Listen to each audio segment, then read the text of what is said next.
Terletak sekitar 24 km dari ibu kota Kabupaten Semarang, Desa Losari merupakan bagian dari Kecamatan Sumowono, Kabupaten Semarang.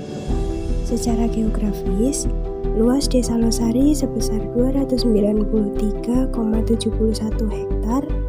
Adapun secara administratif, Desa Losari berbatasan langsung dengan Desa Kemawi di sebelah utara, Desa Bumen di sebelah timur, Desa Mendongan di sebelah selatan, serta di sebelah barat berbatasan langsung dengan Desa Pianggang.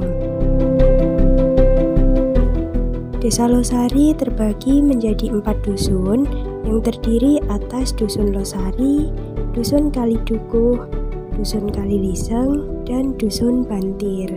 Selain itu, terdapat 11 RT dan 5 RW yang berada di Desa Losari. Desa ini memiliki populasi penduduk sebesar 2.051 jiwa pada tahun 2022, di mana 1.446 jiwa berada di usia produktif dengan rentang 15 sampai 64 tahun.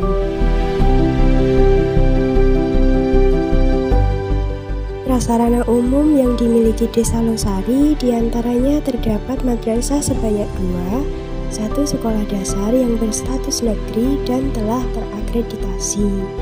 Untuk memfasilitasi warga dalam menjalankan ibadah, telah disediakan 3 mushola dan 5 masjid. Sedangkan pada fasilitas pelayanan kesehatan untuk para warga Desa Losari sudah terdapat 1 puskesmas pembantu dan 5 posyandu. Demikian halnya, pemerintah daerah berupaya dalam memfasilitasi hobi warga agar tersalur ke hal yang positif dengan menyediakan 1 lapangan sepak bola.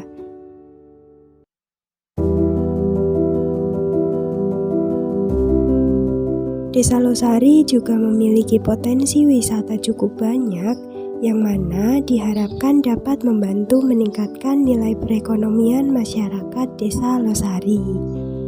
Beberapa tempat wisata di Desa Losari antara lain ada Bantir Hills, Api Abadi, wisata kuliner Bantir, dan wisata kuda. Berdasarkan data monografi, mayoritas penduduk Desa Losari bermata pencaharian sebagai petani atau pekebun, kemudian diikuti oleh karyawan swasta dan pedagang. Sebagian total lahan yang berada di Desa Losari dimanfaatkan untuk aktivitas bertani dan berladang, sisanya dimanfaatkan untuk pekarangan,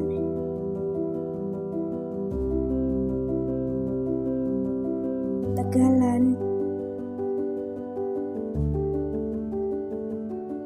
dan fasilitas umum.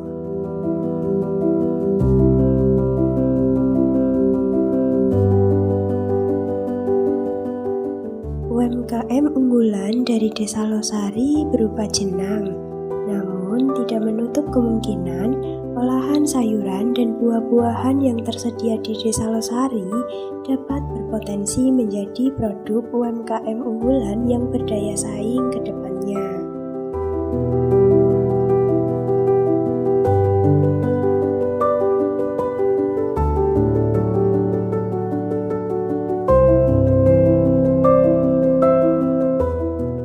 Melihat potensi alam dan melimpahnya hasil bumi di bidang pertanian dan perkebunan dapat menjadikan Desa Losari menjadi desa yang memiliki julukan sebagai Desa Agrowisata.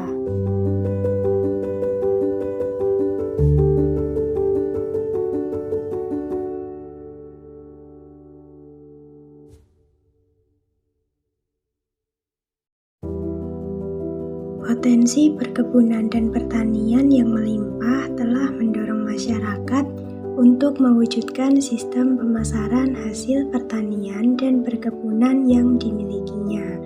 Pada dasarnya, sebelum dipasarkan, hasil pertanian dan perkebunan akan melewati tahapan pencucian yang bertujuan agar hasil panen lebih higienis.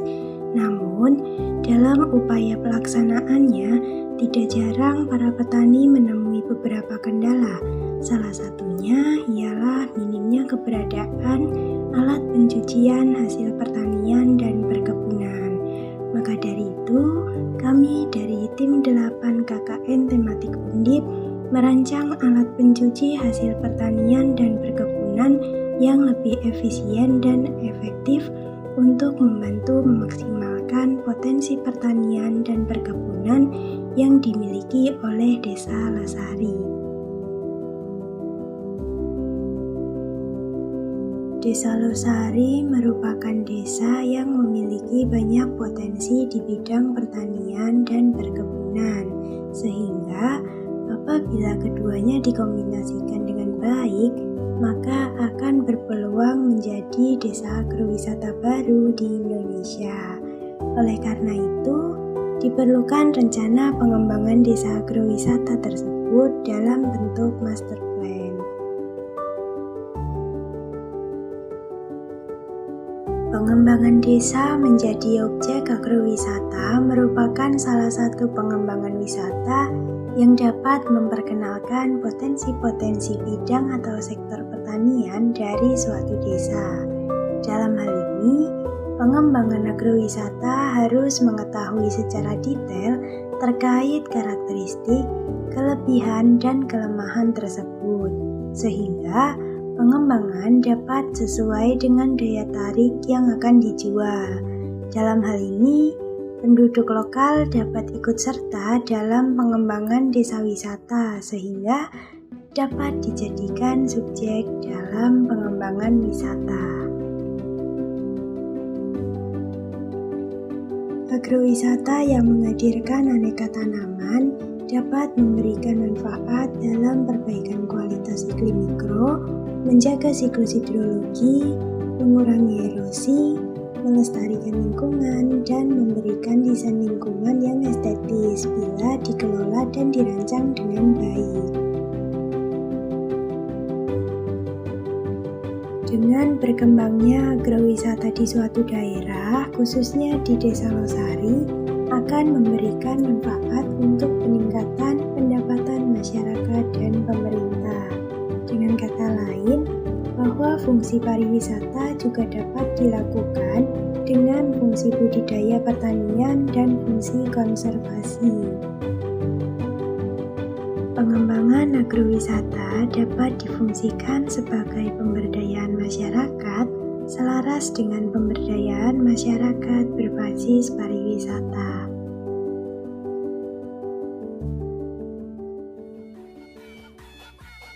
Assalamualaikum warahmatullahi wabarakatuh. Perkenalkan, nama saya Afid Khairuddin dari Fakultas Teknik, jurusan Teknik Mesin, Universitas Diponegoro. Di sini saya akan menjelaskan program kerja monodisiplin dari saya.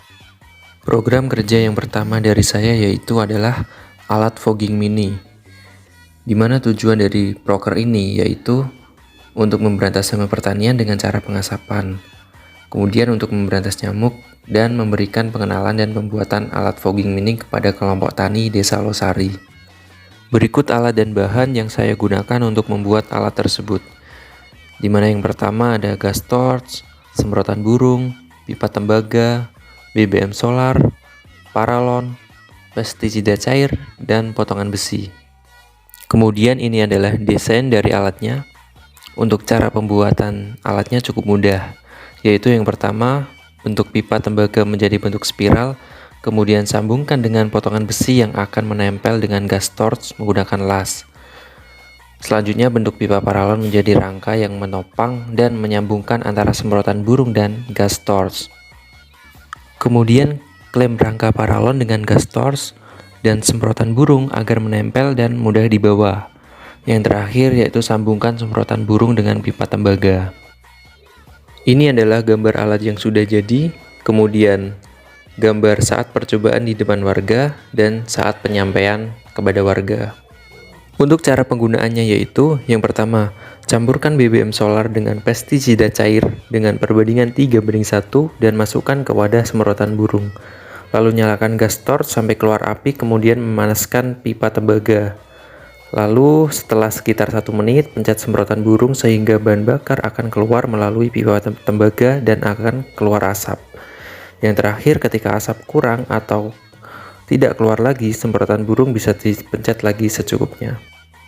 Kemudian program kerja monodisiplin yang kedua dari saya yaitu alat penabur pupuk semi mekanis, di mana tujuan proker ini yaitu agar tanaman yang diberikan pupuk mendapatkan porsi yang sesuai dan tepat sasaran ke tanaman. Kemudian mencegah kontak langsung antara manusia dan pupuk kimia yang berbahaya untuk kesehatan. Dan efisiensi waktu pemupukan dan mengurangi resiko penyakit musculoskeletal disorders pada petani. Kemudian alat dan bahannya yaitu peralon ukuran 2 dim, ukuran setengah, ukuran 3/4. Kemudian ada sok paralon 2 dim kali setengah. Kemudian ada skrup dan karet ban. Kemudian ini adalah desainnya dan cara pembuatan alatnya yaitu yang pertama, potong paralon ukuran 2 dim sebesar 1 meter, pipa ukuran setengah sebesar 25 cm, pipa ukuran 3/4 sebesar 20 cm. Kemudian masukkan kayu berbentuk meruncing dengan ukuran pas ke dalam paralon setengah, lalu pasang skrup pada pipa tersebut. Kemudian buat pengait karet dengan cara memotong bagian ujung dari pipa ukuran 3/4. Kemudian tutup pipa tersebut dengan penutup pipa dan sambungkan pipa 2 dim dan setengah menggunakan sok paralon. Yang terakhir, kaitkan karet ban pada skrup dan pipa ukuran 3/4. Ini adalah foto alat jadinya dan yang bawah adalah foto saat penyampaian. Kemudian cara penggunaan alatnya yaitu yang pertama, masukkan pupuk ke dalam pipa secukupnya, kemudian tekan alat dengan cara berdiri ke arah tanaman yang ingin diberi pupuk, lalu atur banyaknya pupuk yang keluar dengan cara dikontrol lamanya pada saat menekan alat. Yang terakhir, lakukan dengan cara yang sama ke tanaman-tanaman berikutnya yang ingin diberi pupuk. Oke, sekian penjelasan dari saya. Apabila ada tutur kata yang kurang berkenan, saya mohon maaf sebesar-besarnya. Wassalamualaikum warahmatullahi wabarakatuh.